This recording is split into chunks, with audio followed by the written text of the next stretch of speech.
Siapa Jibril sebenarnya? Jangan-jangan kita salah sangka siapa Jibril. Kita meletak dia bukan pada tempatnya. Siapa Jibril sebenarnya? Apa hadis mengenai Jibril? Kau tahu tak agama samawi lain pun ada Jibril? Gabriel.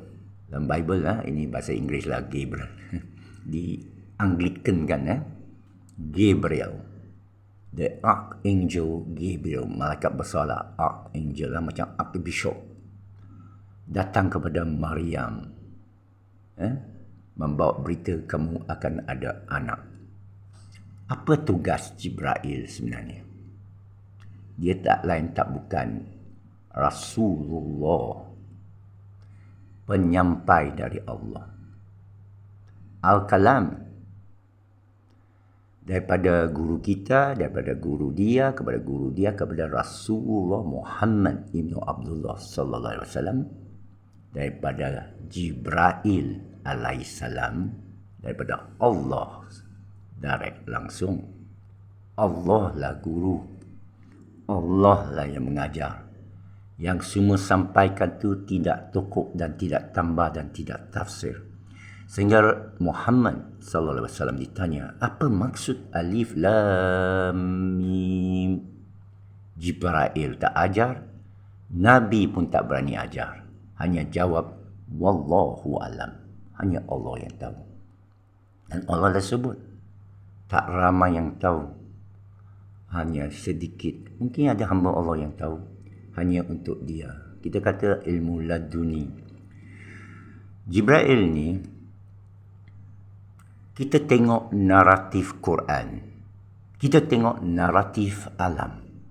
Kita tengok naratif mengenai Allah dalam Quran. Kerana kalamullah lah satu-satunya antara kita dengan Allah. Tak ada siapa yang lain boleh sampaikan tentang Allah kepada kita. Cubalah habis ni saja. Kena sesat pula. Cuba ikut guru-guru yang lain selain daripada Allah. Yang Allah kata kamu sudah diberikan akal fikiran dan kitabnya mubin, amat mudah. Jadi apa tugas Jibril? Tengok pada naratif dalam Quran, jalan cerita dalam Quran. Allah tak mau sesiapa yang lain mengambil tempatnya yang dipuja. Bila sebut Alhamdulillah Rabbil Alamin, kita tak boleh puja dan puji sesiapa yang lain. Kita kena alas. Kalau kita kata, bagus budak ni, dia kuat kerja, Alhamdulillah. Saya akan janji untuk berikan ini, kita alaskan, biiznillah, insyaAllah. Kalau kita kata, wah bagus awak naikkan gaji kita ke apakah, kena sebut, hasbanallah ni'mal wakil, cukuplah Allah bagi aku. Tak payah bayar gaji lah. Kerana tak boleh bagi tempat Allah kepada orang lain. Di padang mahsyar pun, Maliki Yaumiddin, dia raja pada hari perbicaraan. Tak ada siapa lain boleh bicara. Tidak ada peguam belah. Tidak ada pendakwa lain. Hanya Allah. Allah kata, saya tak perlu pembantu. Malah Allah suruh kita. Dalam surah Al-Furqan ayat 17. Mana H? Mana A and W? Mana orang-orang lain ni yang kamu rujuk? Mana PMX? Mana ustaz kamu? Mana mufti kamu? Yang keluarkan fatwa siapa-siapa? Dan dia akan tanya mereka, surah Al-Furqan ayat 17. Kamu ke yang sesatkan hamba-hamba ni? Atau mereka menyesatkan diri? Leading question Allah tanya.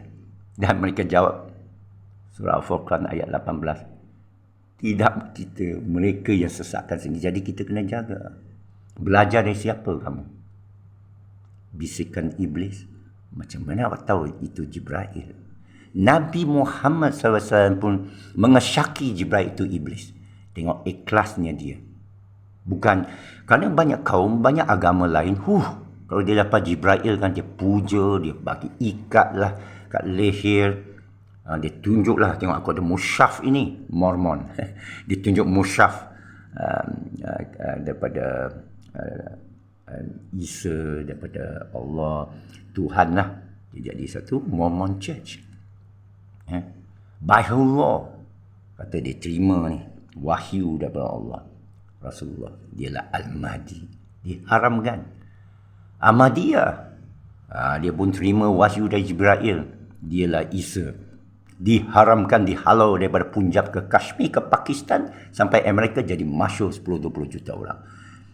Kerana dia karismatik, jaga-jaga orang karismatik. Tengok pada apa yang dicakap ini. Naratif. Saya cerita bukan naratif saya, naratif Quran. Sila ambil kalam Allah. Saya sedih. Kalam Allah dilagukan. Hadis tidak. Sains tidak. Peperiksaan di sekolah tidak. Baca sungguh. Quran tak baca sungguh lah. Gunung tu ayat jampi, rendam-rendam dalam air. Tulislah kain, rendam. Hadis tidak. SPM tidak. Peperiksaan government tidak. Betul-betul dibaca. Quran hanya diratib, diulang-ulangi. Masa SPM tidak. Ditulis ikut fikiran.